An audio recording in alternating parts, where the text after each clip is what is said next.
Picture the last worker. Not the architect who designed it. Not the priest who consecrated it. The last worker. The one who placed the final stone. Who stepped back, looked up at what had been built, and felt for a moment the full weight of what it meant to make something that would still be standing when everyone who knew their name was gone. That person existed. At the Great Pyramid of Giza. At the temples of Teotihuacan in Mexico. At the pyramid complexes of Caral in Peru. At the stone platforms of Cambodia and Indonesia. At the towering narrow pyramids of Sudan. There was always a last worker. A last day of construction. A last moment, when human hands touched the stone before the sky took over. We do not know any of their names. We do not know what language they spoke at the end of that last shift. What they said to each other. Whether they felt pride or exhaustion or something closer to relief. We know only what they left behind. And what they left behind. On 6 continents. Across thousands of years and thousands of miles of open water. Was this a shape that points toward the sky? There is a straightforward explanation for why this shape appears so broadly. A pyramid is what engineering logic produces when any culture tries to build tall using stone or earth without modern machinery. Weight must be supported at the base. Each level must taper inward as the structure rises. The shape is not mysterious. It is physics. And independent invention. Different cultures arriving at similar solutions because they faced similar structural problems. Is real. And it accounts for much of what we see. The structures themselves also differ significantly in type, purpose, and tradition. An earthen mound in the Mississippi Valley is not the same kind of monument as a cut stone pyramid in Egypt. A Buddhist temple mountain in Java was built for reasons quite different from a Nubian royal tomb. The word pyramid gathers these structures together under one roof because they share a shape and a relationship to the sky. But they are not the same thing in any simple sense. What is genuinely worth thinking about carefully is the sky part, because across many of these structures, in places with no confirmed contact with each other, the builders made specific choices about orientation. They pointed their monuments at equinoxes and solstices. At the moments when the sun crosses specific points on the horizon. Many agricultural societies track these moments because farming depends on them. That explains a great deal. But at several sites, researchers have documented additional astronomical orientations beyond the basic seasonal calendar. Specific stellar alignments. Specific geometric relationships to the movements of planets and stars that seem to go beyond what agricultural necessity alone requires. These alignments are not all equally well established, and interpretations vary across scholars. But they appear at Giza and at Angkor and at Teotihuacan and at other sites, in cultures that were separated by oceans and centuries. That is the question tonight. Not whether a single lost civilization taught the world to build. There is no evidence for that. But why? When human beings across the ancient world decided to build something permanent, something that would outlast every person alive at the time of its construction, they kept orienting it to the same sky, using measurements that went beyond what survival required, as if they were trying to encode something they did not want forgotten. Settle in. Let your breathing slow. If you drift off somewhere in the middle of this story, that is perfectly fine. The past is patient. It has been waiting a very long time. It can wait a little longer. Chapter 1.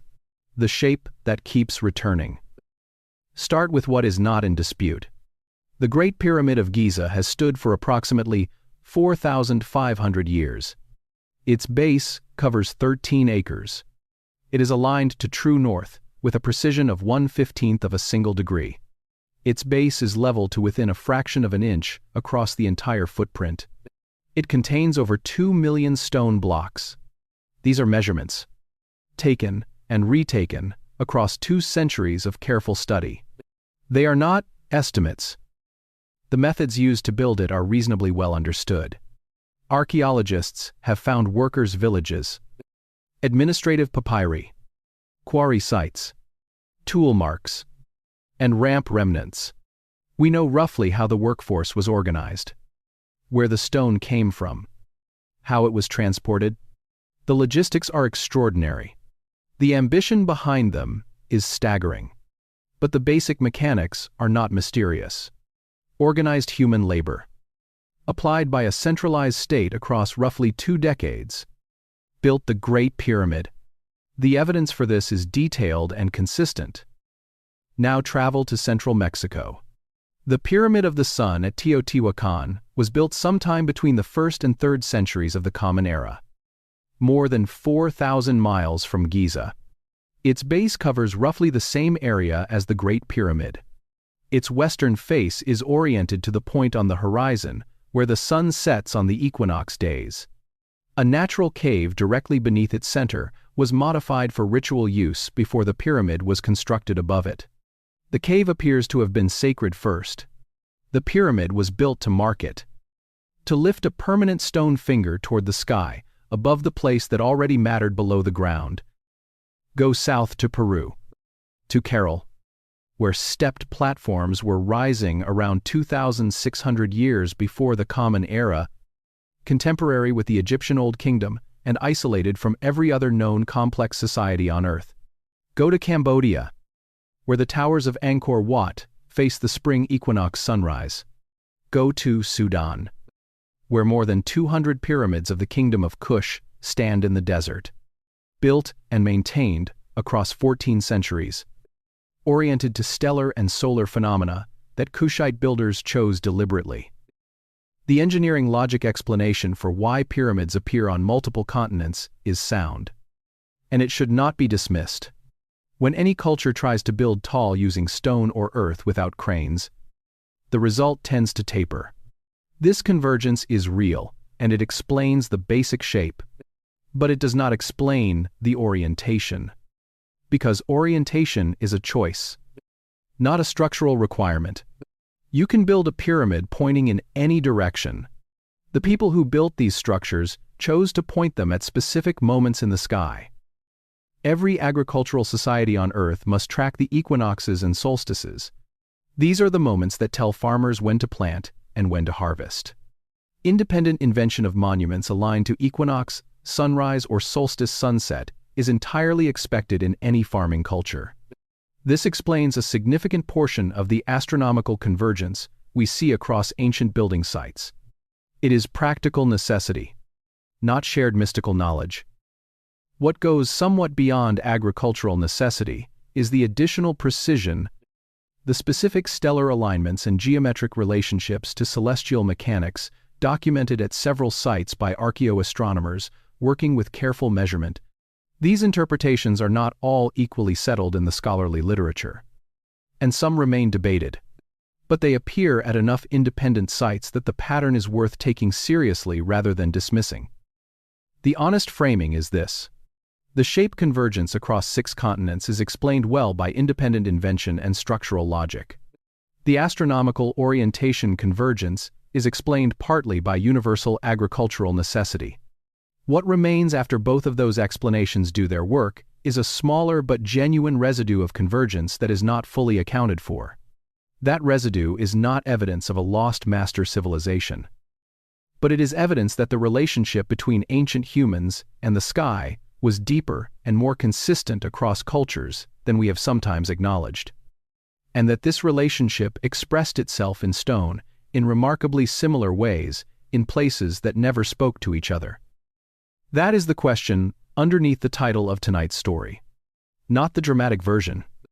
Not the lost civilization that built everything. The quieter and more honest version. Why did so many separate human cultures, across so much time and distance, choose to mark what was sacred by pointing it at the same sky? Chapter 2. Before Egypt, the structures that shouldn't exist. There is a hillside in southeastern Turkey where the accepted timeline of human civilization stops making comfortable sense. Imagine standing there at dawn. The ridge looks out across the Haran Plain in all directions. A vast flat landscape stretching towards Syria and Iraq. You are standing on the highest point for miles.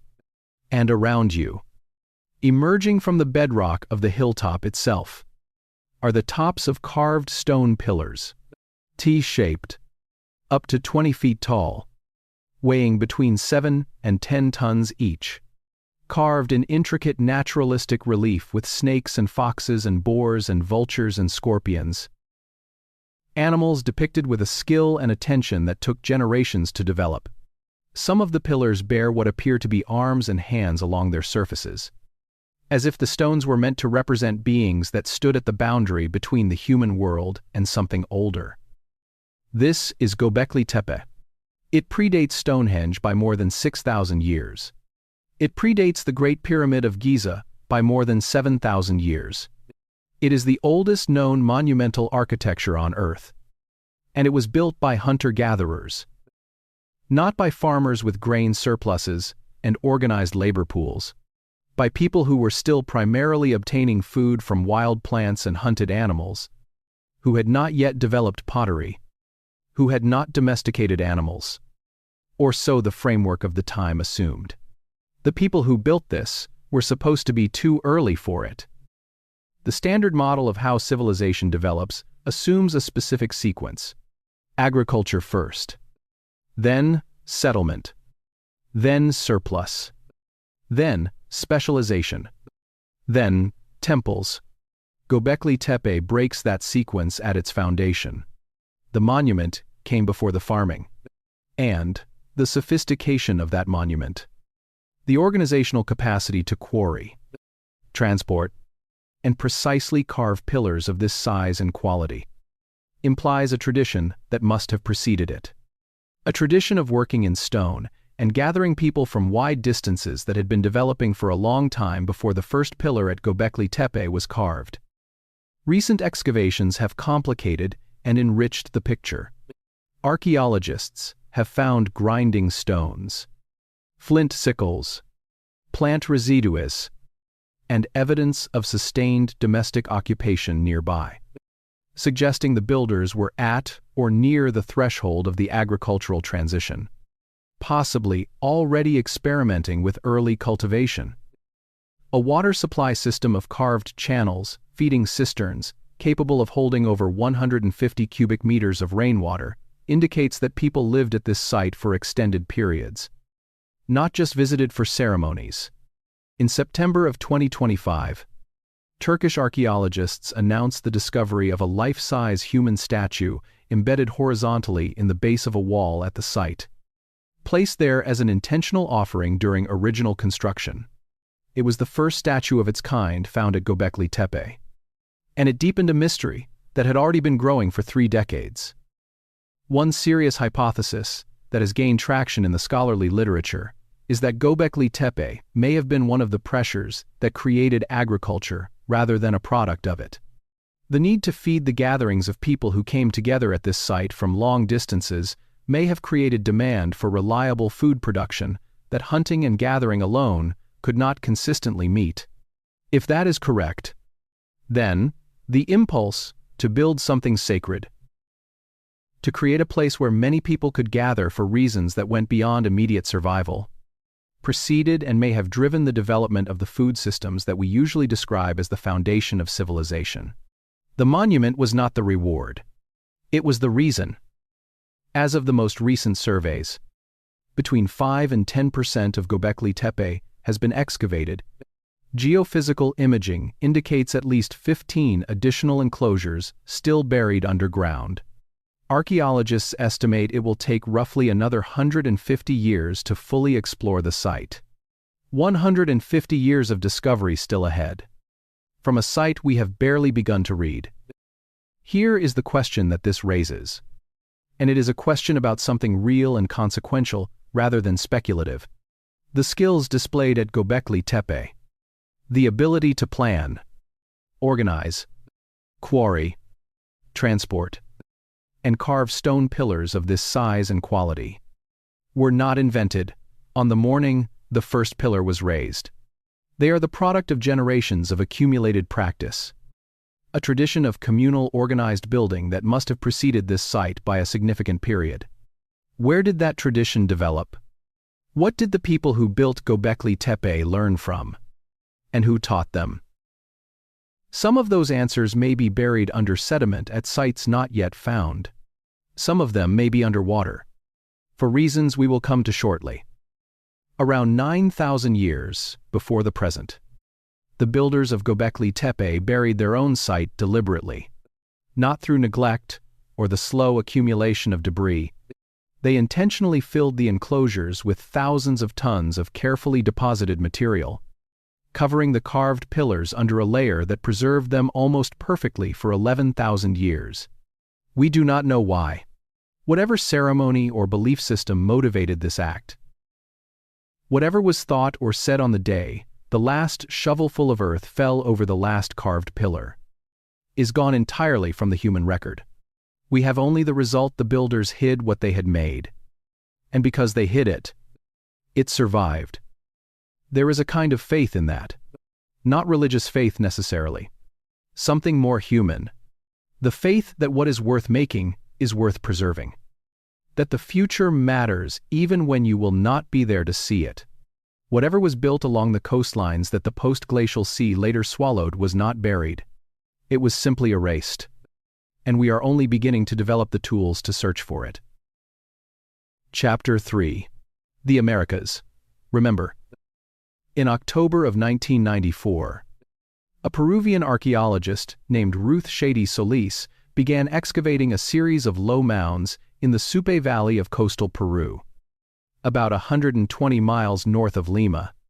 The site had been noted and largely passed over by researchers for decades. The mounds lacked pottery fragments, which are normally used to date Andean sites. No pottery usually meant no significant occupation. Other researchers had come, noted the mounds, and moved on. Shady thought differently. The absence of pottery was not evidence of unimportance. It was evidence of extreme antiquity. The site was older than pottery. She was right. And the implications of what she demonstrated would take years for the wider archaeological community to fully absorb. Radiocarbon dating of reed bags called shikras, which the builders had packed with stones to use as fill material inside the walls of their pyramid platforms. Returned dates centered around 2,627 years before the Common Era. The site is now called Caral. It was contemporary with the Great Pyramid of Khufu in Egypt. It predated the Olmec civilization, long considered Mesoamerica's founding culture. By more than 1,500 years, it had arisen in complete isolation, with no confirmed contact with any other complex society anywhere on Earth. The city spreads across more than 150 acres. 6 large stepped pyramid platforms rise above a central plaza. The largest is nearly 500 feet long, 360 feet wide, and 92 feet tall. Sunken circular plazas, large enough to hold hundreds of people, are cut into the ground in front of the platforms. Residential neighborhoods, organized by a parent social function cluster around the ceremonial center. Here is the thing about Caral that continues to unsettle the standard models of how civilizations originate. There are no weapons, no defensive walls, no evidence of massacre, no skeletal remains showing signs of violent trauma. Across the dozens of excavated sites in the Norte Chico region, the broader cultural complex of which Caral was the center, not a single site shows evidence of organized warfare. Most theories about how complex societies form assume that conflict is one of the primary drivers. People accept hierarchical authority because they need protection from enemies. But Caral arose without a visible external threat. Ruth Shady, after decades of fieldwork, has proposed that the society organized itself around a specific economic exchange, cotton grown inland, needed by coastal fishing communities, to weave the nets they depended on for food. A civilization built on mutual economic benefit rather than defense. Inside one of the temples, Shady's team found 32 flutes carved from the bones of condors and pelicans, and 37 cornets from the bones of deer and llamas. Music was woven into the ceremonial life of this city. People gathered in the circular plazas and played together.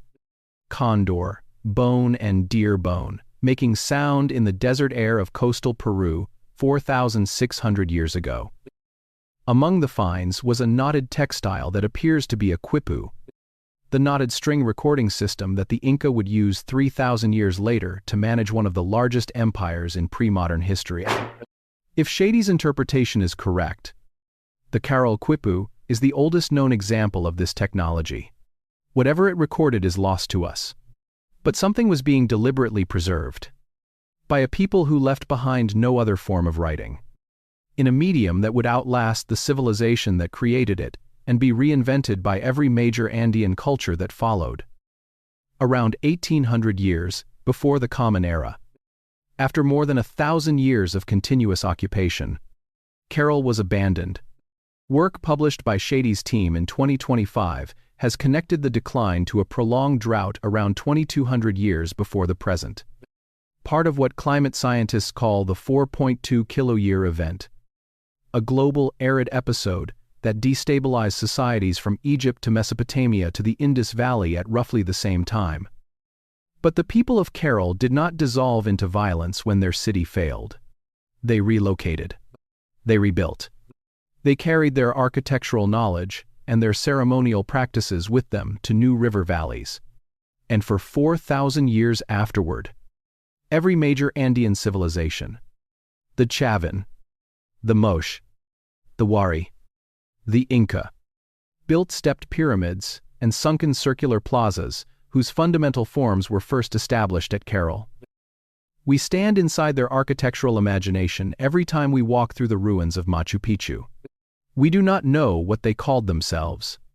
We do not know what the knotted strings recorded.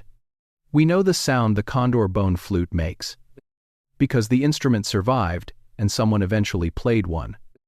And the note that emerged was older than Egypt. Further north, at Teotihuacan in central Mexico, a city that held between 100,000 and 200,000 people at its peak in the first centuries of the Common Era, has been standing mostly unread for 1,000 years. The Aztec, who found it already abandoned when they rose to power, named it the place where men became gods because they could not explain who had built it. The original builders left no confirmed written record of their own name. Their language is not established. Around 650 of the Common Era, the monumental center was deliberately burned, apparently from within, in an act that was ritualistic or political rather than the result of conquest. After the burning, the city emptied slowly. Whoever they were, they dispersed into the landscape without leaving an heir who could say, "This is who we were. This is what we built. This is why." And at Cahokia in the Mississippi Valley, a city with a central pyramid larger than the Great Pyramid of Giza by base area, held between 15 and 40,000 people, between roughly 800 and 1,300 of the Common Era. Copper from the Great Lakes, shells from the Gulf of Mexico, shark teeth from the Atlantic coast. At least 20% of those buried at the site grew up somewhere else. This was a city that drew people from a continent. By 1350, it was empty. By the 1500s, when European explorers entered the valley, the people living near the mound had no memory of who had built it. The Americas demonstrate a pattern that runs consistently across the full span of their ancient history. Civilizations of real scale and sophistication, building with astronomical awareness and organizational intelligence, flourishing for centuries, and then leaving their monuments behind without the heirs who could explain them. The monuments remain. The people who made them are gone, or scattered so far that the thread of memory was cut. Not lost to time, cut. Chapter 4. Africa, Beyond Egypt. When most people think of Africa and pyramids, they think of Egypt. There is more. In the arid scrubland of what is today northern Sudan, in the royal cemeteries of Meroe, Nur, and El Kuru, more than 200 stone pyramids rise from the desert. say teen, they are narrower than their Egyptian counterparts, steeper in profile, sharper against the sky. The oldest among them date to roughly 700 years before the Common Era. The most recent were built as late as the 4th century of the Common Era. Together they represent a pyramid-building tradition that was sustained for well over 1,000 years, a span longer than the entire combined history of the Roman Republic and Empire. They were built by the Kingdom of Kush. Kush thrived along the Nile in what is now Sudan, from approximately 1,070 years before the Common Era to 350 years into it. 1,400 years. At its height, around 715 years before the Common Era. Kush conquered Egypt. Kushite pharaohs established what Egyptologists call the 25th dynasty and ruled the Nile Valley from the Mediterranean to the African highlands. They were, for a generation, the most powerful rulers in the known world. And the pyramids they built were not copies. They were a transformation, a distinct Kushite tradition with its own architectural logic, its own religious iconography, its own blend of Egyptian, Hellenistic, and sub-Saharan influences. The Kushites developed their own writing system, the Meroitic script, in hieroglyphic and cursive forms, was in active use from at least the 2nd century before the Common Era until the 5th century of the Common Era. The sounds of its letters were worked out by the British scholar Francis Llewellyn Griffith in 1911. We know how to read it aloud. We do not understand what it says. The Meroitic language has no established relatives. No bilingual text has ever been found. The history, the royal inscriptions, the religious texts, the literature of one of ancient Africa's most powerful and long-lived civilizations remains sealed behind a wall of sound we can make but cannot interpret. We can stand before an inscription carved into stone by a Kushite scribe 2,000 years ago, sound out every letter, and understand nothing. The civilization is present and inaccessible at the same moment. In the highlands of southeastern Africa, there is a country whose name comes from the ruins that gave it an identity. In Zimbabwe, the Great Stone Enclosure at Great Zimbabwe features walls 36 feet high, built from shaped granite blocks fitted without mortar, tapering inward as they rise with the precision of long-practiced engineering. At its peak around 1300 of the Common Era, Great Zimbabwe housed roughly 18,000 people and controlled the gold trade between the African interior and the Swahili coast trading cities. Chinese porcelain and glass beads from Indian Ocean trade networks have been found in its ruins. When European colonists encountered Great Zimbabwe in the late 19th century, the ruins were too impressive to ignore and too clearly African to fit the story colonial authority needed to tell. They attributed them to Phoenician traders, to the builders of King Solomon's temple, to lost Arab settlers, to anyone except the Shona-speaking African people whose ancestors had built them and whose descendants still lived nearby. This denial was not casual misattribution. It was sustained, deliberate, and in some periods, legally enforced. Scholars who published findings attributing the ruins to indigenous builders faced professional consequences. The documented truth is what it has always been. Great Zimbabwe was built by the ancestors of the Shona people. It was the capital of a powerful African kingdom. Its builders were from here. Most African historical knowledge was preserved orally rather than in writing. Through professional historians, the griots of West Africa, the Mbonji of Southern Africa, who memorized and transmitted dynastic histories across generations through years of rigorous training.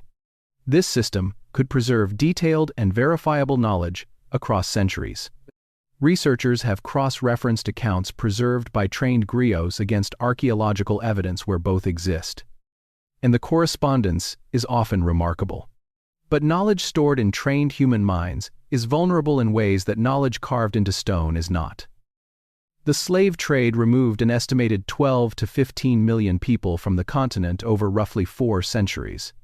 Many of those taken were young adults in the years when they would have been learning from the elders who held these oral traditions. Colonial education systems actively suppressed indigenous historical practice, because a people with a clear memory of their own achievements are harder to control than a people who have been taught to believe they have no history worth preserving. The silences in African historical knowledge are not the silences of civilizations that never existed. They are the silences of voices that were deliberately suppressed. And what is being recovered now by African archaeologists and historians, working with increasing resources and rigor, is not the complete record. It is fragments gathered from the wreckage of a systematic assault on collective memory. Every year, more is found. Every year, the picture grows more complex and more impressive. And every year, it becomes clearer how much was lost. Chapter 5. The Pacific Silence. Here is a way to feel the scale of the Pacific. Take every continent on Earth, all 7, pick them up, and set them into the Pacific Ocean at the same time. When you are finished, there is still open water left. The Pacific covers more than 64 million square miles, more than a third of the entire surface of the planet. It is not a body of waters. It is a world. Now imagine crossing it in a wooden canoe. Not a vessel with charts or compass or instruments of any kind that an 18th-century European navigator would recognize. A double-hulled wooden outrigger, built from planks shaped with stone tools, lashed with braided coconut fiber, sealed with breadfruit sap, driven by a sail woven from pandanus leaves. Your navigational instruments are your trained body and the accumulated knowledge of generations of master navigators who taught you from childhood. By roughly 1200 of the Common Era, every habitable island in the Pacific had been found, reached, and settled by Polynesian peoples sailing in exactly these canoes. From Tahiti to Hawaii is approximately 2,600 miles of open water. From Tahiti to New Zealand is 2,400 miles. Easter Island sits 1,200 miles from its nearest inhabited neighbor. A single point of rock in the center of an ocean, the size of a continent. The settlement of the Pacific is the greatest feat of navigation in all of human history. Every European voyage of the age of sail was made with instruments, charts, and accumulated data that Polynesian navigators did not possess. And yet Polynesian navigators found destinations that European ships, with all their advantages, struggled to locate until the 18th century. Polynesian navigators memorized the rising and setting positions of hundreds of stars, creating a star compass that divided the horizon into named directional bearings. They read wave patterns with a sensitivity difficult to convey to people trained on instruments. The refraction of deep ocean swells around a landmass creates subtle distortions in the wave pattern that an experienced navigator could feel through the hull and through their own body, sensing land still beyond the visual horizon.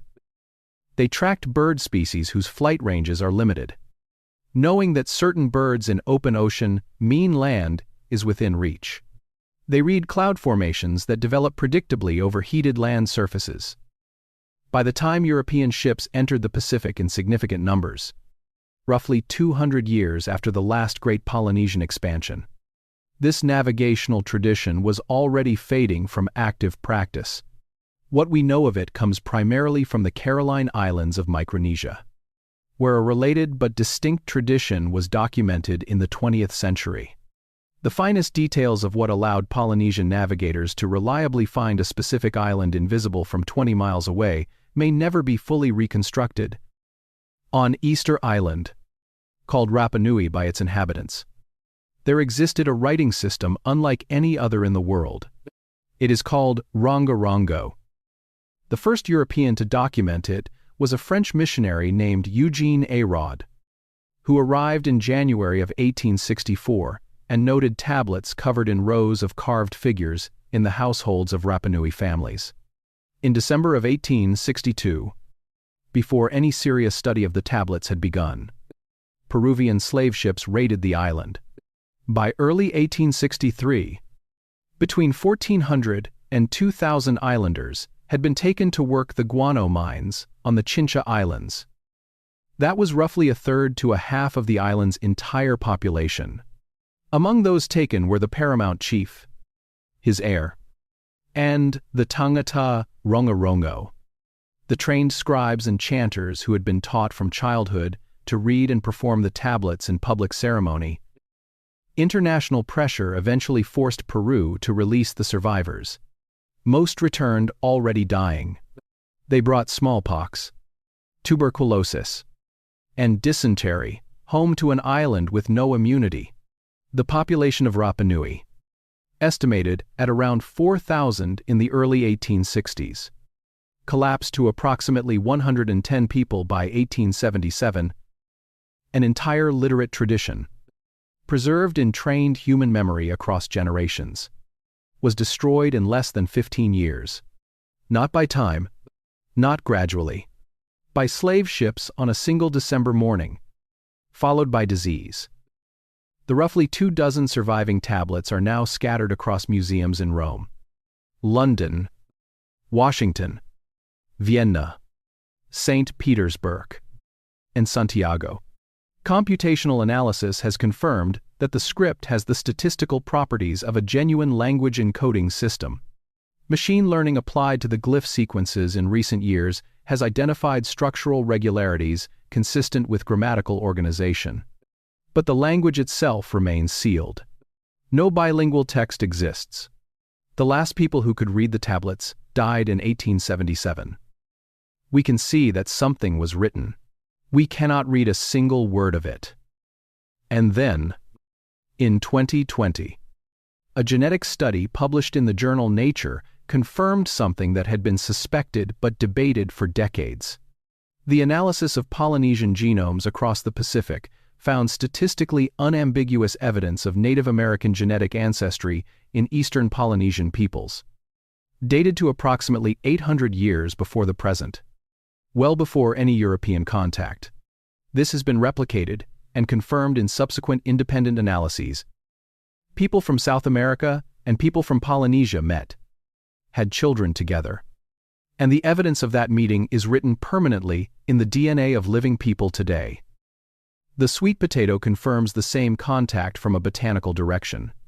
The sweet potato is native to coastal Peru and Ecuador, requires intentional cultivation to spread, and cannot survive extended saltwater immersion in a viable state. Yet, it was growing throughout the Pacific Islands when European ships arrived. Genetic studies of Pacific sweet potato samples have confirmed they descend from South American varieties and that the transfer occurred before European contact. The Polynesian word for the sweet potato, kumara, is phonetically related to terms for the same plant in Quechua, the Andean language family. The plant traveled with people. The word traveled with the plant. The genes of those people are in the bodies of living Polynesians today. We know a meeting happened. We know roughly when. We know what crossed between them in both directions. What we do not know is what else traveled. Whether knowledge traveled, whether the people who crossed the largest ocean on Earth carried ideas back home alongside the sweet potato. The tablets that might have recorded it are unreadable. The navigators who made the crossing took their methods with them when they died. And the Pacific holds its silence, enormous and patient, while we slowly learn to ask it better questions. Chapter 6. The Water Between Them. The standard history of ancient civilization rests on an assumption that most people absorb without noticing it is there. The oceans were barriers. Before the age of European sail, this assumption holds. The major bodies of water separating the continents prevented meaningful contact between the civilizations developing on their shores. The Atlantic sealed the Old World from the New until Columbus crossed it in 1492. The deep Pacific was too featureless and too vast for anyone without modern instruments to navigate reliably. The civilizations of the Americas developed in genuine isolation from those of Europe, Africa, and Asia. Any similarities between them reflect independent invention rather than contact. The evidence from the Pacific, examined in the last chapter, has already shown this assumption to be incomplete for at least one region. This chapter looks at what else the evidence suggests, and what the honest picture looks like when you put it together without overstating what is confirmed. The Polynesia-South America contact is established in the genomes of living people and in the genetics of crop plants. It happened. The question now is whether this is an isolated instance or part of a broader pattern of ancient ocean crossing that went further than the standard account acknowledges. There is at least one other piece of botanical evidence worth sitting with carefully. In 2014, researchers, led by botanist Logan Kistler, published a genetic analysis of bottle gourd samples from pre-Columbian archaeological sites in the Americas. The bottle gourd is one of the oldest cultivated plants in the world. The analysis found that pre-Columbian American bottle gourds clustered genetically with African varieties rather than Asian ones. The researchers discussed two possible explanations: transoceanic drift and human transport before accepted contact periods. The paper acknowledged genuine uncertainty about which mechanism was responsible and did not conclude definitively in favor of either explanation. Subsequent researchers have continued to debate the most parsimonious interpretation, and the question remains genuinely open. What the Kistler study established is that the genetic signal is real and documented. Pre-Columbian American bottle gourds are genetically closer to African stock than to local wild relatives. How they got there is still being worked out. It is a case where the evidence points towards something unexpected without yet telling us exactly what happened.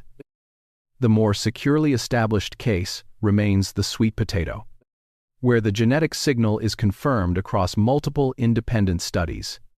The contact is dated, and the linguistic connection between Polynesian and Andean vocabulary for the plant provides additional corroborating evidence from a completely different domain.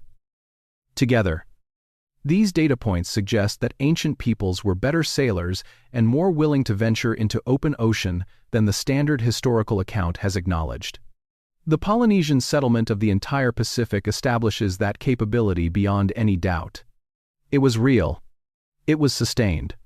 It required organizational capacity, technical knowledge, and navigational skill at a level that modern people have struggled to fully appreciate. The genetic and botanical evidence suggests that this capability extended at least as far as contact with South America.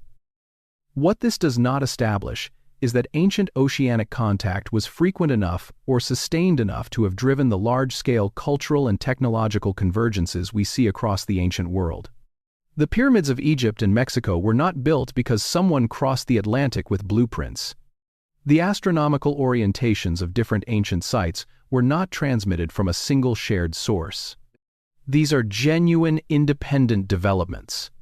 The contact the evidence confirms is real, episodic, and consequential enough to leave traces in DNA and crop plants. But it is not the kind of sustained exchange that would explain the broad cultural similarities that make this topic so compelling. The honest position sits somewhere between the oceans were absolute walls, and the ancient world was a connected global civilization. Both of those framings are wrong in different directions. What is closer to the truth is that ancient peoples, given enough time and sufficient motivation, crossed even the world's largest oceans. They did so rarely by our standards. But they did it. And the evidence of their crossings is still there in the bodies of their descendants, waiting for us to read it. That evidence keeps arriving. And every time it does, the world our ancestors inhabited becomes larger and more surprising than it was before. Chapter 7. The Language of Stone. There is a wall in the city of Cusco, Peru, that has been standing for over 500 years. Not because it was maintained. Not because anyone has repaired it or reinforced it. Because the people who built it understood something about stone and earthquake and weight that we are still in the process of reconstructing from the outside. Cusco sits at 11,000 feet in the Andes Mountains, the former capital of the Inca Empire, in one of the most seismically active regions on Earth. The Spanish arrived and conquered in 1533, and they built their colonial buildings directly on top of Inca foundations. because the Inca stone was already there and already level and already strong. Over the centuries since the conquest, Cusco has experienced multiple major earthquakes. During each of them, the colonial Spanish buildings have crumbled and required reconstruction. The Inca walls they were built on remain standing. This is not a coincidence. It is engineering. The Inca built their finest walls from large polygonal stones fitted without mortar. Each stone individually shaped to interlock with its neighbors in 3 dimensions. The joints follow irregular curves rather than straight lines, and they fit with a precision that, in the finest sections of this masonry, is measured in fractions of a millimeter. You cannot slide a sheet of paper into many of the joints. Individual stones, in some walls, weigh over 100 tons. And because the joint surfaces are irregular rather than flat, because they interlock in 3 dimensions rather than simply stacking, the walls respond to seismic ground movement in a specific way. When the ground shakes, the stones can shift microscopically, absorb the energy, and resettle without losing structural integrity. The wall bends rather than breaking. The Spanish buildings on top, built with uniform rectangular blocks and mortar, have no such property. They transmit seismic energy rigidly until something fails. This was not an accidental discovery. It was a design choice, refined over generations of building in earthquake country, passed from master builder to apprentice through long years of direct instruction. The knowledge lived in hands and eyes and accumulated judgment. In the specific way, a skilled builder could look at a stone and understand exactly how it needed to be shaped to carry a particular load against a particular neighbor. It was the kind of knowledge that cannot be fully captured in a written manual, that requires transmission in person, across time, through repeated practice. When the Spanish conquest shattered the social structures of the Inca world, the builders who held this knowledge were scattered, their students dispersed. The chain of transmission severed. The walls survived. The understanding of exactly why they work the way they do did not fully survive with them. And modern engineers have had to reconstruct it through study and measurement and experimentation. The stones remember what the people forgot. At the ancient site of Sacsayhuaman, on the hillside above Cusco, some individual blocks in the 3 main terraced walls weigh over 300 tons. They were transported from quarries several miles away, without wheeled vehicles or draft animals of significant size, and placed with the same mortarless polygonal precision found in the city below. The logistics of moving stones of this mass, using the technology available to the Inca, have been studied and debated by archaeologists and engineers for decades. Experimental work using ropes, log rollers, and organized labor teams has demonstrated that it is physically achievable. The specific methods leave only limited archaeological trace, and the precise sequence of steps that allowed the Inca to achieve the tolerances visible in the finished walls is still not fully reconstructed. This is the honest and complete state of what we know. The walls stand. They work. The tradition that built them is recoverable only in fragments. In Lebanon's Bekaa Valley, 12 miles from the Mediterranean coast, stand the ruins of Baalbek. The Roman temples there are extraordinary, among the largest built anywhere in the Roman world. But beneath and around the Roman construction is a foundation platform that contains, in its lowest course, 3 of the largest stones ever quarried and moved by human beings. These 3 blocks, known as the Trilithon, each measure roughly 64 feet in length, 14 feet in height, and 11 feet in depth. By various engineering estimates, each weighs in the range of 700 to 800 tons. They are fitted without mortar and have supported the weight of massive Roman temple construction above them for nearly 2,000 years without significant movement. The joints between them remain tight. In the ancient quarry, roughly a quarter mile from the construction site, One final block was prepared, but never moved. It measures approximately 72 feet long and weighs, by various estimates, over 1,000 tons. It is still there, still partly attached to the bedrock.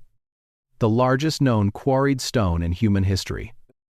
The dating of the Baalbek platform's construction, relative to the Roman temples above it, is a matter of ongoing scholarly discussion. Mainstream classical archaeology has generally held that the platform was built by Hellenistic or early Roman engineers. Some researchers argue for an earlier construction phase. The question has not been definitively resolved, and serious scholars continue to disagree about it.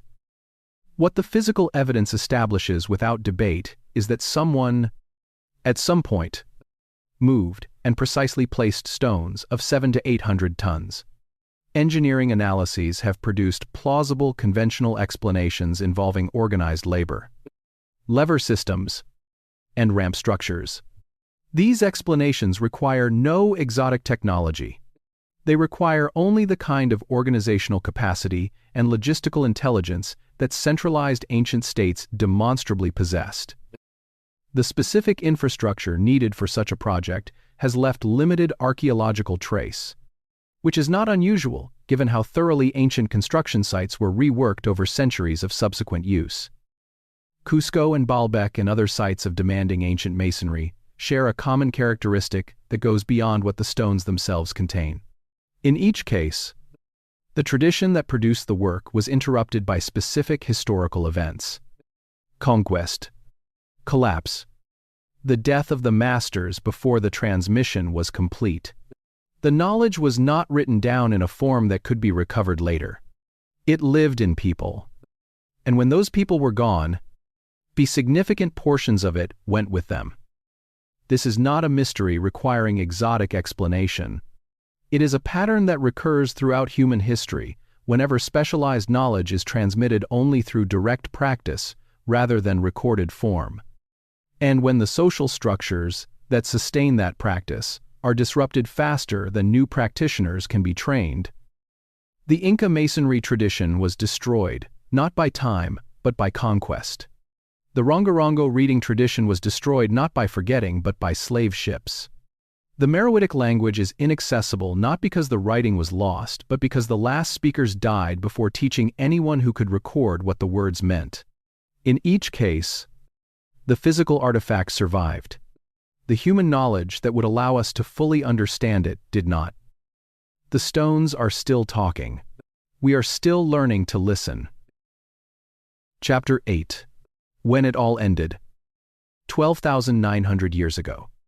The world that human beings had spent tens of thousands of years learning to inhabit was interrupted with a speed that the geological record still carries like a scar. The period scientists call the Younger Dryas began approximately 12,900 years before the present and lasted roughly 1,300 years. It is named after a cold-loving alpine wildflower called Dryas octopetala, whose pollen began appearing in European sediment records at this moment, spreading across landscapes that had been steadily warming for thousands of years. The onset, measured in ice cores drilled from Greenland, appears to have happened over decades, possibly faster. In the years just before the Younger Dryas began, everything was moving toward a threshold. In the Levant, the Natufian culture had established the world's first permanent stone-built villages. With organized food storage and specialized tools for harvesting wild grain, they were standing at the edge of agriculture, perhaps a generation or two from crossing it. In North America, the Clovis culture had developed a refined toolkit that spread across an entire continent in what appears to have been a very short time. In Europe, the people who had painted the caves at Lascaux and Altamira and Chauvet were producing art of naturalistic quality and emotional depth that would not be equaled for thousands of years. Something was building toward a threshold. And then the temperatures fell. In a span measured in decades, global temperatures dropped sharply. The warming trend reversed. The world that had been opening up closed again. And it stayed closed for 1,300 years. The mainstream scientific explanation for what caused this involves the disruption of ocean circulation. As the North American ice sheet melted, it released enormous volumes of fresh water into the North Atlantic, possibly through the catastrophic drainage of glacial Lake Agassiz, a body of fresh water larger than all the modern Great Lakes combined. This influx diluted the salinity of the North Atlantic and disrupted the thermohaline circulation, the great system of ocean currents that carries heat from the tropical regions toward the higher latitudes.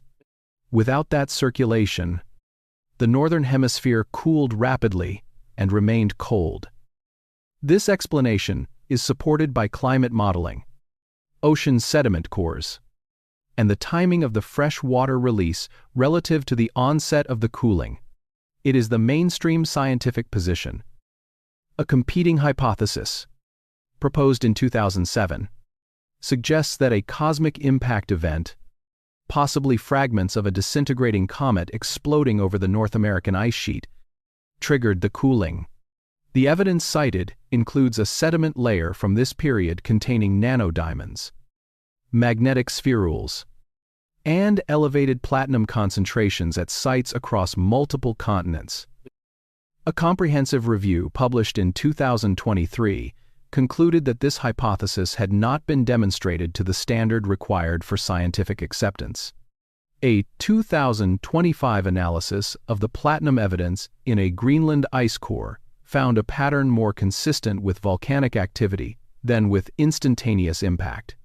The scientific mainstream currently regards the ocean circulation explanation as better supported. The impact hypothesis has not been definitively refuted, but its evidentiary foundation has been substantially challenged. And the majority of researchers working in the field do not find it compelling. Whatever triggered the Younger Dryas, the ecological consequences were severe and lasting. In North America, 35 genera of large mammals went extinct during or immediately following its onset. Mammoths, mastodons, horses, camels, giant ground sloths, saber-toothed cats. These animals had survived multiple previous glacial cycles. They could not survive this one. The Clovis culture, built around hunting them, disappears from the archaeological record, essentially simultaneously. Now consider what this moment of disruption meant in the context of where ancient peoples were living. At the peak of the last ice age, sea levels were approximately 400 feet lower than they are today. The water locked in the ice sheets had to come from somewhere, and where it came from was the ocean. Coastlines around every continent extended significantly further out than they do now. The shallow seas that are now the South China Sea, the Persian Gulf, the North Sea, and large areas off the coasts of India and Southeast Asia were dry land, and they were not marginal or barren land. Coastal environments are among the richest available to pre-agricultural peoples, providing marine food, fresh water from rivers, mild temperatures, and natural pathways for travel and trade. This is exactly where we would expect ancient populations to have concentrated, between roughly 18,000 and 6,000 years before the present. As the ice melted, those coastlines were swallowed. The flooding came in pulses. One major pulse around 14,600 years before the present may have raised sea levels by several meters within a relatively short period. The Persian Gulf flooded from the Indian Ocean around 7,500 years ago. Doggerland, the plain connecting Britain to continental Europe, was finally fully submerged around 6,500 years before the present. All of that land is now underwater. Whatever was built along those coasts is on continental shelves beneath tens to hundreds of feet of ocean. Whatever was learned there, whatever accumulated in the minds of the people who lived along those coastlines for tens of thousands of years before the sea took the land, went with them when they moved inland. Some of it survived in memory. Some of it survived in practice. Some of it was simply lost. The knowledge of particular plants and particular fishing grounds and particular routes between places that no longer existed. And some of the people who moved inland brought with them something they could not leave behind, even if they had wanted to. The knowledge that the world had been different, that there had been a time before the water came, that there were places, now unreachable, where their grandparents and great-grandparents had lived their whole lives. Those memories would have been passed down. They would have changed shape as they traveled through generations, losing their specific geography and their specific dates, compressing centuries of gradual inundation into a single remembered flood, transforming the physical reality of sea level rise into the mythological structure of the world, destroyed, and the few who survived. The geological event was global. Every coastline on Earth was affected. Every human population living in lowland or coastal zones would have been touched by it. And so, the story of the flood, stripped of its specific geography, distilled to its essential shape, appears in over 200 independent traditions, on every inhabited continent. That is where we begin the next chapter. Chapter 9. What the survivors carried. Over 200 distinct flood narratives have been documented by researchers working across every inhabited continent. They were collected from cultures that had no confirmed contact with each other, preserved through entirely different transmission systems, recorded in dozens of unrelated languages, and they tell recognizably related stories. The world as it existed was destroyed by water. One family or one person was warned and survived. From the survivors, the human world was rebuilt. Serious and well-established explanations for why this pattern appears so broadly. The first is common psychology. Floods are universal. Every culture on Earth has experienced catastrophic flooding of some kind. And the narrative structure of destruction, survival, and renewal is one that human minds return to independently because it is structurally useful, morally satisfying, and offers a mechanism for explaining why the world is as it is rather than as it might have been. Independent invention of this narrative pattern, in cultures that never communicated, is entirely plausible and cannot be ruled out. The second explanation is that some of these traditions, particularly those associated with coastal regions around the world, may preserve a distorted but real memory of the post-glacial sea level rise. The geological event was real, global, and severe enough that communities living through it would have experienced something that compressed across generations into the shape of a flood that ended a world. Both explanations deserve to be taken seriously. Both may be partially true. The evidence does not allow us to choose confidently between them. What is worth noting carefully is a specific structural detail that appears in several of the world's flood traditions, one that goes slightly beyond the basic flood and survival template. In the Mesopotamian tradition, preserved in cuneiform texts and summarized by the Babylonian priest Berossus in the 3rd century before the Common Era, the origins of Sumerian civilization are attributed to 7 sages called the Ap-Kalu. These beings are described as having come from the sea before the flood and taught the people of the first cities the foundational arts of civilization. The oldest of them, called Oannes, came from the water at dawn and spent his days teaching. What he taught is listed in the ancient texts with specific detail writing. The construction of cities, the measurement of land, law, mathematics, and agriculture. After the flood, the tradition records, nothing further was discovered. Everything essential had been given in the time before the catastrophe. This is mythology. It is not a historical record, but it encodes a specific and unusual understanding of how civilization began, and foundational knowledge came before the flood and was preserved through it. And the civilization we know is the heir of something that was almost lost.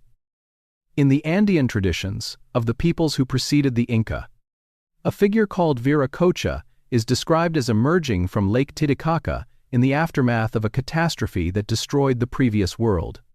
He travels through the Andes, teaching the peoples he encounters agriculture, weaving, the calendar, and the forms of proper social organization. He is consistently described as an outsider, someone who came from elsewhere, who brought knowledge with him, and who eventually walked into the Pacific Ocean and disappeared. The Andean people preserved his memory for generations. The Oannes tradition and the Viracocha tradition arose in cultures separated by an ocean, in different languages, within entirely different theological frameworks. They are not the same story. What they share is a structural pattern, a figure associated with water, who arrives bearing knowledge of specific practical skills, who teaches and then departs. Whether this structural similarity reflects independent mythological development, some form of historical contact between traditions in periods we have not documented, or something more difficult to explain, the evidence does not determine. It is a pattern worth observing. It is not proof of a common origin. What the Sumerian record also gives us, separate from the mythology of the sages, is the Sumerian king list. This document records the rulers of Sumer beginning in a period described as before the flood, when individual reigns last for tens of thousands of years. After the flood, the reign lengths drop dramatically and eventually approach the historically verifiable. Mainstream scholarship treats the antediluvian portions as mythological, which is the correct scholarly starting point. But the list was preserved with meticulous care by scribes who treated it as sacred, copied exactly and without variation across centuries. The structure it creates, a deep and largely unknowable past, separated from recoverable history by a catastrophic interruption, may be consistent with what the geological record tells us about the end of the last ice age. That correspondence may be meaningful. It may be coincidental. The evidence available to us does not resolve which. But here is what does seem clear. Regardless of how these specific questions are ultimately answered, the people who survived the Younger Dryas and the inundation of their coastal homelands carried things with them that they could not leave behind. The knowledge of how to build in stone, how to read the sky, how to grow food in a new and unfamiliar place, the names of the people they had left behind when the water came, and the understanding that the world had once been different, that something had been lost, that what they carried was precious precisely because the flood had shown them how easily everything could be taken. They pressed that understanding into stone. They encoded it in the shapes of the structures they built and the directions those structures pointed. They passed it down in stories that changed form over generations but retained the shape of what had happened. Thousands of years later, on a hilltop in southeastern Turkey, someone picked up a stone chisel and began carving the first T-shaped pillar of Göbekli Tepe. They were already working within a tradition. The tradition had a beginning. That beginning is in the water. Chapter 10. How Discovery Actually Works. In the year 2010, a research team flew low over the Cambodian jungle in a helicopter fitted with a laser scanning system. The system fired millions of pulses of laser light per second toward the ground, each pulse threading through a gap in the forest canopy, bouncing off the earth, and returning with a precise measurement of the distance traveled. A computer assembled the returning pulses into a three-dimensional map of the terrain below the trees. What the map showed transformed the understanding of one of the world's most studied ancient cities.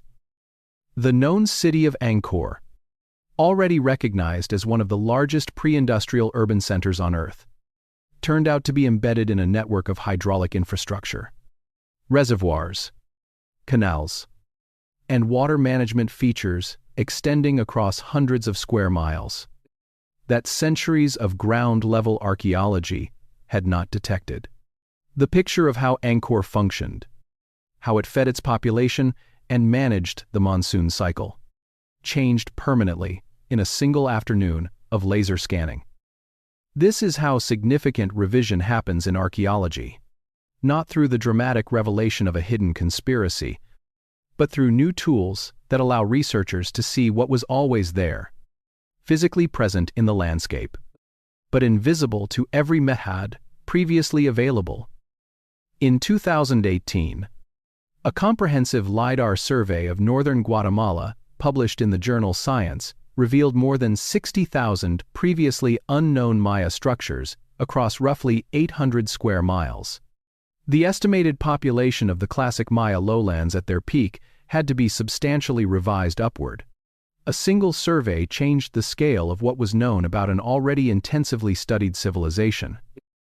In Ecuador's Upano Valley, a LiDAR study published in the journal Science in January of 2024, led by archaeologist Stephen Rostaing of France's National Center for Scientific Research, described a network of interconnected urban settlements more than 2,500 years old, spanning over 300 kilometers, organized around more than 6,000 earthen platforms connected by carefully engineered roads. This was a civilization that flourished for centuries, then disappeared, leaving no trace visible from the ground until a laser scan from an aircraft read the shapes buried in the landscape.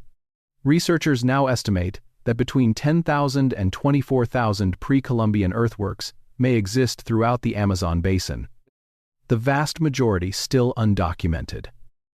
The Amazon, long assumed by Western researchers to have been too ecologically hostile to support large pre-Columbian populations, turns out to have been a systematically managed landscape, engineered on a scale that previous generations of scholars could not have imagined because they had no way to see it. Ancient DNA analysis has been producing comparable reversals of settled understanding. The field barely existed before 2010. Its most striking contribution to date is the discovery of the Denisovans. In 2010, a fingerbone fragment from Denisova Cave in Siberia yielded DNA belonging to a previously unknown human group, genetically distinct from both modern humans and Neanderthals. The Denisovans had been completely invisible to archaeology, not because they were rare or obscure, but because no fossil attributed to them had ever been recognized as belonging to a distinct group. They were discovered entirely through genetic analysis of a single small bone. Their DNA appears in the genomes of living people across a wide geographic range, with the highest concentrations in Papua New Guinea, Australia, and the Philippines, an entire branch of the human family tree. Real people who lived and loved and left descendants who are alive today was unknown to science until 15 years ago. If an entire human lineage was invisible to a century of systematic archaeological effort and was found only through a single genetic test, the question of what else might still be invisible to our current methods is not rhetorical. It is an active research question. Sedimentary ancient DNA analysis has added a further dimension. Genetic material does not survive only in bones. It persists in sediment, in the organic material that accumulates on cave floors, lake bottoms, and ancient site deposits. Researchers can extract ancient DNA directly from handfuls of sediment without any visible bone present, and detect the genetic signatures of species and human groups that once occupied a location. This has revealed human presence in places and time periods where physical remains had not survived or had not been found. In Denmark and the Netherlands, sediment cores from the floor of the North Sea have yielded ancient DNA and pollen records that allow reconstruction of the biological character of Doggerland. The drowned plain that once connected Britain to continental Europe and was finally submerged around 6,500 years before the present. We can now describe in broad biological terms what that landscape looked like while it was still inhabited. The human settlements of Doggerland remain on the seafloor, unexcavated, but the technology to study them more directly is being developed. And researchers at the University of Bradford have already mapped nearly 200,000 square kilometers of the North Sea floor using seismic survey data, tracing ancient river channels, lake beds, and coastlines that have been underwater for thousands of years. In 2023, the Vesuvius Challenge produced the first successful recovery of extended readable text from a scroll, sealed since the eruption of Vesuvius in 79 of the Common Era. The scroll had been sitting in a museum in Naples for 2 centuries. Too fragile to open. Using multispectral imaging, combined with machine learning, trained to detect the differential reflective properties of ancient ink on carbonized papyrus, researchers recovered paragraphs of previously unknown philosophical writing. The Herculaneum library from which the scroll came is estimated to contain roughly 800 similar rolls. Still unread. The technology that can read them without destroying them now exists. Their contents are not yet known. There is a number that puts all of this in perspective. Archaeologist Sarah Parcak, who has spent years using satellite imagery to identify potential sites across Egypt and the broader Mediterranean region, has estimated that less than 1% of all ancient sites in the regions she studies have been formally identified, let alone excavated. Less than 1%. Everything discussed in this story, every pyramid and every abandoned city and every unanswered question about who built what and when and why, is based on less than 1% of the physical evidence that exists in the ground and under the sea. The other 99% is there. Some of it is under jungle. Some of it is under desert. Some of it is on continental shelves that have never been systematically surveyed. And some of it is in museum storage, in scrolls and tablets and bone fragments that no one has yet found the right method to read. The proper response to this is not to fill the gaps with the most dramatic available narrative. It is to follow the evidence where it actually leads. To support the work of researchers who are slowly converting that 99% from silence into knowledge, and to hold current conclusions with the degree of confidence the actual evidence warrants, which is sometimes quite high and sometimes considerably more provisional than the confident accounts in popular histories suggest. What the evidence keeps showing, every time a new survey is completed or a new genome is sequenced, is that the past was more densely populated, more organizationally sophisticated, and more connected across distances than previous generations of scholarship acknowledged. The Amazon was not empty. The Denisovans existed. Polynesia was in contact with South America. LiDAR has repeatedly revealed cities where nothing was known to exist. Every major revision of the last 3 decades has moved in the direction of more complexity, more connection, and more accumulated human achievement in the deep past. The direction of travel is clear. The destination is not yet visible. But we are moving toward it faster than at any previous point in the history of the discipline. Chapter 11. What the ground still holds. There is a building in Naples where, in a climate-controlled room, on carefully arranged shelves, there are approximately 800 carbonized scrolls from the library of a wealthy Roman estate that was buried under volcanic material when Vesuvius erupted in 79 of the Common Era. These scrolls have been there for over 2.5 centuries. Since 18th century, excavations first uncovered them. For most of that time, they could not be read. Opening them physically destroyed them. They were too fragile, too thoroughly carbonized, too intimately fused by the heat of the eruption to unroll without crumbling. The knowledge inside them, whatever Roman writings a wealthy first-century patron considered worth collecting, was present, physically in the room, and inaccessible. In 2023, it became accessible.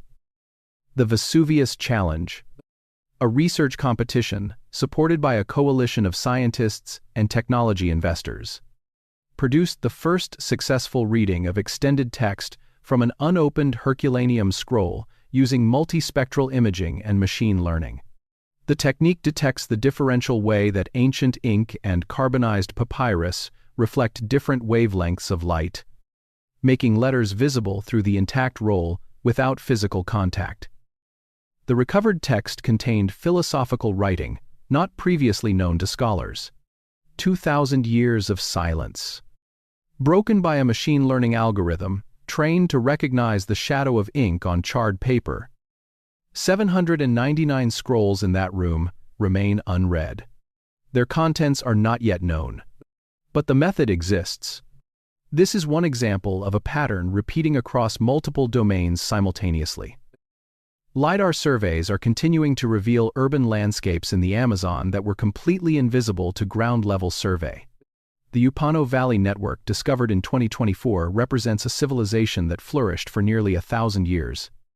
Organized dozens of settlements across 300 kilometers. And then disappeared without leaving any trace visible from the ground. Between 10,000 and 24,000, similar earthworks are estimated to exist throughout the Amazon basin. Most have not yet been scanned. Many will not be scanned for years or decades. Each scan has the potential to reveal something on the scale of Upano. Ancient DNA analysis is producing findings at a rate that the research community is still absorbing. The ancient DNA field, as a serious scientific enterprise, is less than 20 years old. And in that time, it has already discovered the Denisovans, confirmed the Polynesia-South America contact, revealed complex patterns of migration and population replacement across the ancient world that were completely invisible to physical archaeology, and found multiple instances of previously unknown human genetic diversity in living populations around the world. Researchers estimate that a significant majority of the ancient DNA that could eventually be extracted and sequenced has not yet been extracted. The sample of ancient genomes available to researchers today, already large by the standards of 10 years ago, is a small fraction of what will eventually be available. Sediment cores from the seafloors of the North Sea, the Black Sea, the Persian Gulf, and other bodies of water that were dry land during the Ice Age are yielding biological and genetic records of landscapes that have been underwater for thousands of years. The human settlements of those landscapes are on those same seafloors. Unexcavated. The technology for systematic underwater archaeological work at significant depth is still developing. But it is developing. The University of Bradford's Submerged Landscapes Research Center has mapped nearly 200,000 square kilometers of the North Sea floor, reconstructing ancient river systems and coastlines in enough detail to identify where Mesolithic settlements are likely to be found. When the excavation technology catches up to the survey technology, what is found may significantly change the picture of early post-glacial Europe. Machine learning algorithms are being applied to undeciphered scripts. The statistical analysis of Rongorongo has confirmed it encodes a genuine language. Similar computational approaches are being applied to Linear A, the undeciphered script of the Minoan civilization, and to the script of the Indus Valley civilization. Decipherment of any of these would open access to civilizations that are currently present in their physical remains but absent in their own words. Less than 1% of ancient sites have been formally identified. A fraction of a percent have been excavated. A significant portion of the ancient world rests on continental shelves that have never been systematically surveyed by any method. And yet what we have already found, from that small fraction, is already forcing consistent revisions in the direction of more complexity, more sophistication, and more connection than previous accounts allowed. Every major discovery of the past 3 decades has expanded the picture rather than simplified it. The people who built what we are finding were fully human, fully capable, and fully present in their lives in ways that the distances of time have made hard to feel, but have not actually diminished. The ground still holds what it always held. We are only now learning to ask it the right questions, with the right tools, with the right patience. Chapter 12. The Shape in the Stone. Somewhere beneath your feet, right now, there is a wall that has not been seen in 3,000 years. Not a metaphorical wall, a real one. Stone or earth or fired clay, laid by hands that belonged to someone who woke up that morning thinking about the same kinds of things you think about, who loved particular people and argued with others, who took pride in the work and felt the weight of it at the end of the day. The wall is there, in the ground, patient, the way only stone is patient, waiting without awareness for the question that has not yet been asked of the right field or the right stretch of seafloor. We have spent this night tracing a question that is older than any answer we have found for it. We followed a shape across 6 continents and found that much of its convergence is explained by the physics of building tall without machinery, by the universal agricultural need to track the turning of the seasons, and by the deep human impulse to mark what is sacred in something that will outlast the person who built it. We found that these ordinary explanations account for a great deal, and that a smaller but genuine residue of convergence, in specific astronomical precision at sites that had no confirmed contact, remains interesting and not fully explained. We stood at Göbekli Tepe and acknowledged that the oldest known monumental architecture on Earth was built before farming, by people whose sophistication contradicts the sequence we assumed governed the development of organized human building, and that the tradition which produced it must have preceded it by a significant period, some of which may be on seafloors we cannot yet reach. We found Cairo, built when the Egyptian Old Kingdom was rising, organized without weapons and centered on music, that lasted 1,000 years and whose architectural legacy runs through 4,000 years of Andean civilization, unknown to most of the world until 2001. We spent time in Sudan with 200 pyramids belonging to a civilization that conquered Egypt and lasted 1,400 years, whose writing we can sound out but cannot read. We sat with the Rongorongo tablets of Rapa Nui and acknowledged that an entire literate tradition was destroyed in 15 years, not by time, but by slave ships on a December morning and the disease they left behind. We confirmed in the DNA of living Polynesians that their ancestors crossed the largest ocean on Earth and met the people of South America before any European ship had entered the Pacific. We looked at the walls of Cusco and acknowledged that the seismic engineering embedded in Inca masonry reflects a tradition developed across generations, transmitted from master to apprentice through direct practice, and severed by conquest before it could be fully recorded. We followed the flood myths through over 200 traditions and found 2 serious explanations for why so many independent cultures tell a structurally similar story, and found that the evidence does not yet allow us to choose between them. We watched modern science begin to recover what was lost through lasers and genetics and imaging technology, and learned that less than 1% of the physical evidence of the ancient human past has yet been formally examined. Here is what that adds up to, stated as plainly as the evidence supports. The human past is older, more complex, and richer in accumulated knowledge than what most of us were taught. The record we have is not the complete record. It is what survived on the land still above water. From the fraction of sites that have been found, from the fraction of found sites that have been studied, the people who lived in the rest of the record were fully human, fully capable, and fully deserving of the same intellectual seriousness we give to the civilizations we already know. The title of tonight's story promises a single civilization that built pyramids on every continent and then vanished. The evidence does not deliver that specific thing. And I want to be honest with you about that. What the evidence delivers is more complicated and more true. Many civilizations, on many continents, built monuments oriented to the sky, each independent in its origin, each shaped by its own particular relationship with the land and the stars and the pressing human need to make something that would outlast the people who made it. And nearly all of them eventually collapsed, were conquered, or dispersed, leaving their monuments standing without the heirs who could fully explain them.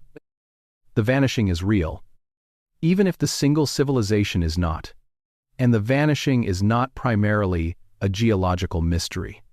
It is a human one. The Inca masonry tradition did not die because the stones crumbled. It died because the conquest killed the masters and scattered the apprentices before the chain of transmission was complete. The Rongorongo tradition did not fade from forgetting. It was destroyed in 15 years by specific historical violence. The Meroitic language is sealed not because the inscription was damaged, but because the last speaker died without teaching someone who would teach another. The monuments are what remain when the knowledge that made them is gone. They are the part that stone can preserve. The shape of what was thought and built and believed, stripped of the voice that could explain it. And we are here, on the other side of all that silence, with lasers and DNA sequencers and imaging algorithms, slowly learning to read what was left. What we are finding, every time a new survey is completed, or a new genome is sequenced, or a new scroll is read, is that more was here than we knew. More was built. More was understood.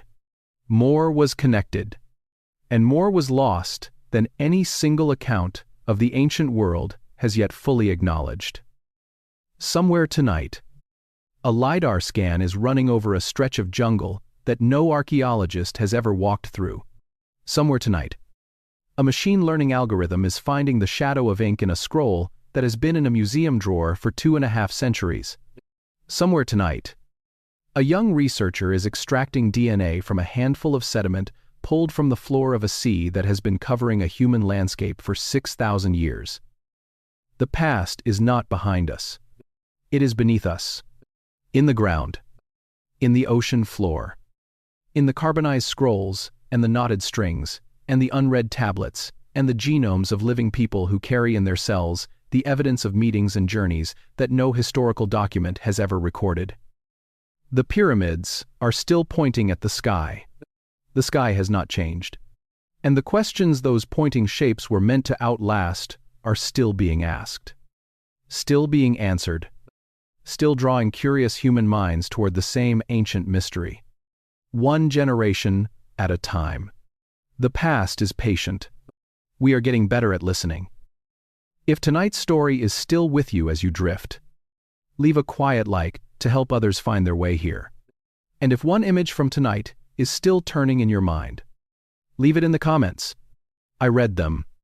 The ones that stay with me have a way of becoming the next story. Wherever you are in the world, whatever time it is there, sleep well and dream deep. Good night.